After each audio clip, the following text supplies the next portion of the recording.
I'm going to talk to you about a topic today that we all hear about, but often overlook, unfortunately, to our detriment. So I want you to think about this for a second.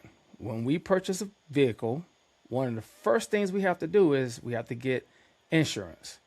All right, before we do anything else, we got to get insurance. Same thing on a home. Before we put furniture in there, before we even close on the home, we have to get homeowners insurance. Okay, so those are two laws that are actually in place. Okay, all 50 states. Think about it like this: when we have a child, a brand new baby that we are sworn to protect, okay, by virtue of our own, self or the law, we can take that baby out of the hospital without any type of protection. No life insurance, no type of insurance whatsoever. There's no law that says you have to have insurance on that child. So I want you to think about that for a second. You have to have vehicle insurance. You have to have homeowners insurance or renter's insurance, depending on where you live, even if you're living in a trailer, okay? But no insurance on a life. That is something that you should be questioning. That's something that you should be thinking about. So in today's episode, we're going to talk about it. So without further ado, let's get into it.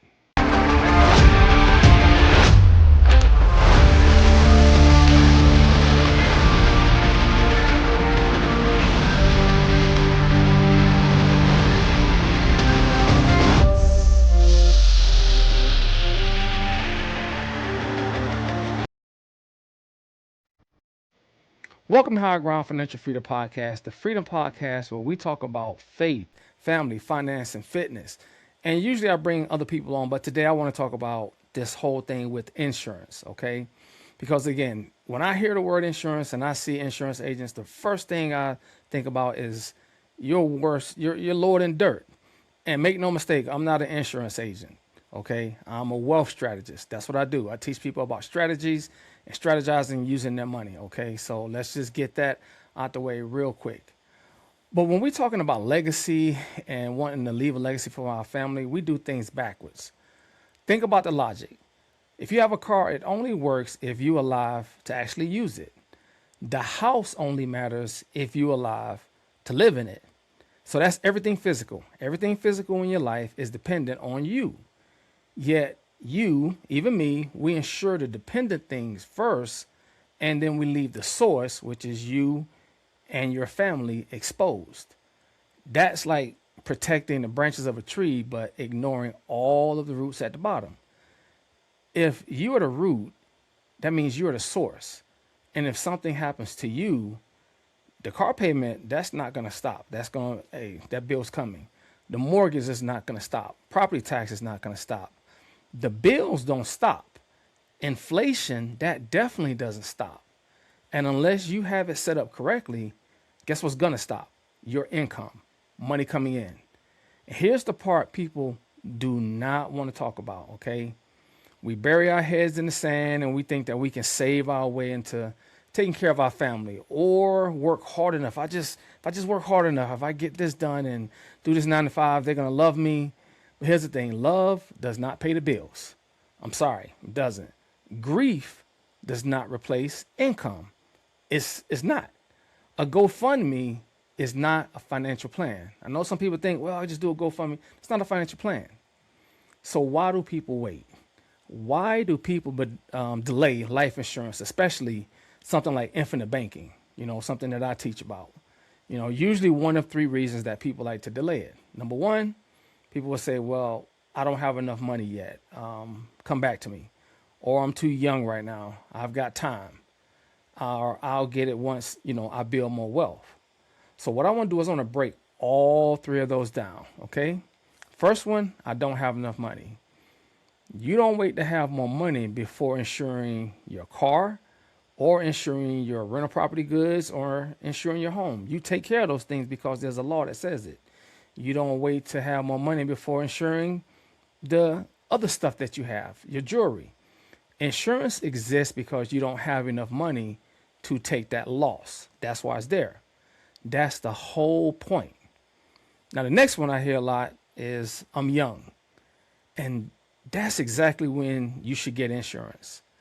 When you're young, it's so much cheaper. You're healthier. The insurance company's not really looking at you. You lock in that insurability because you're healthy. Waiting does not make things better. Waiting is actually going to make things much more expensive. Waiting, because, as you get older, your risk increases. Like you break a hip, that's it. And here's the big one. People say, I'll get it when I build more wealth. Unfortunately, that's like saying, I'll buy a parachute once I'm already falling out the airplane. The first thing you want to do with your life is you want to protect first, then build.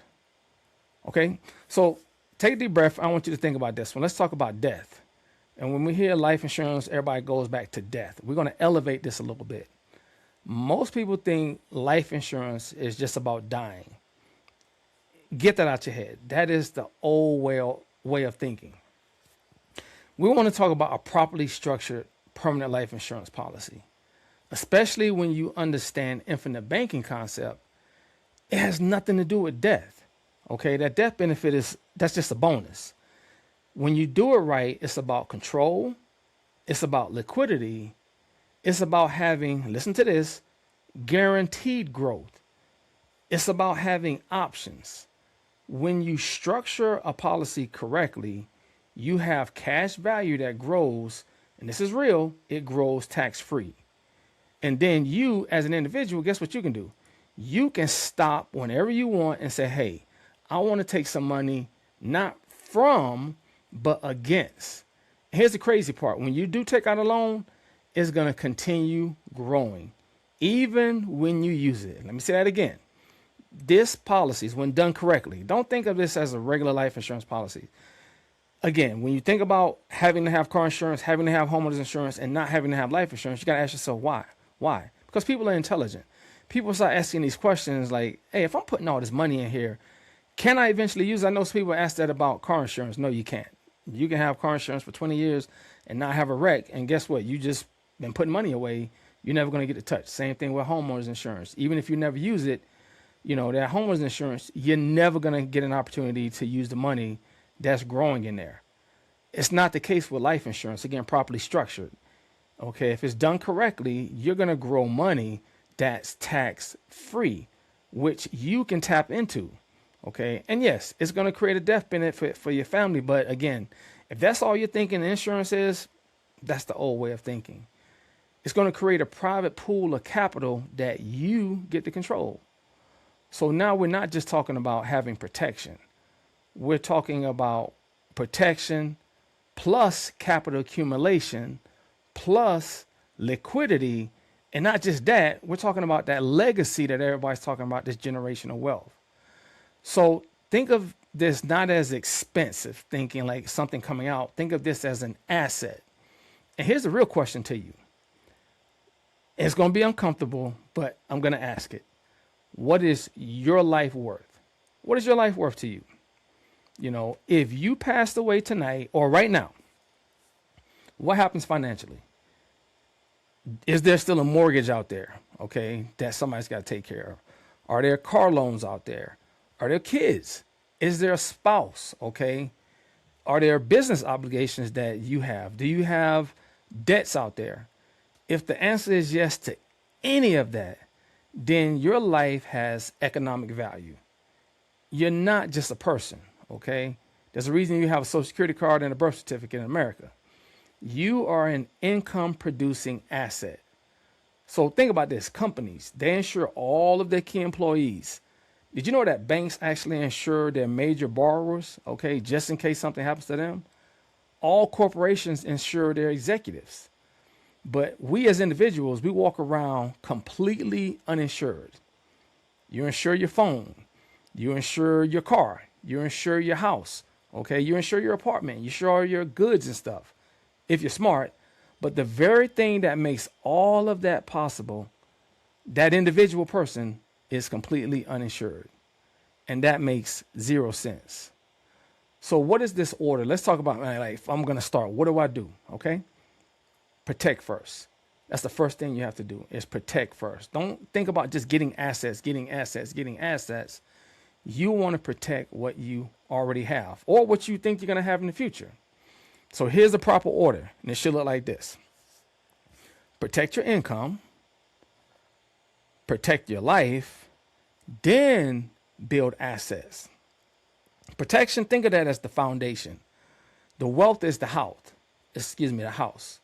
You don't build a mansion on sand. Life insurance, when done correctly, let me say that again, when done correctly, becomes a volatility buffer. That's your emergency fund that, financial people talk about 3 to 6 months. It's your private banking system. It's a legacy multiplier. And here's what people miss. When you start early, oh my goodness, when you start early, you're not just buying coverage, you're buying something that you can never get back. And that's time. That's that time for compounding, time for guaranteed growth. Again, guaranteed interest rates, guaranteed. Time for leverage. And time is one thing that you can never, ever, ever buy back. So now I know I talked about it at the beginning. I was like, people I was talking about generational wealth. Hey, I want to make sure my family's taking care of my future generations, blah, blah, blah. So let's look at legacy thinking. Everyone is always talking about it. But when generational wealth is done right, here's the thing. People are going to be sad. When you die, that's a wrap. They're going to be sad. Hopefully that's guaranteed. I mean, you want to be missed. But financial devastation does not have to be bad for everybody. You can leave a paid off house. If you do it right, you can leave a college fund.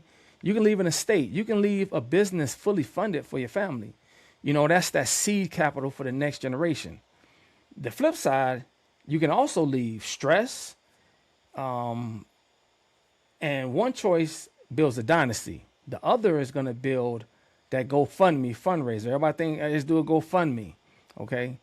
And if you're serious about generational wealth, about long-term thinking, about family stability, then you protect that engine first before you polish up the vehicle. Protect the engine because it's not going nowhere if it's not taken care of.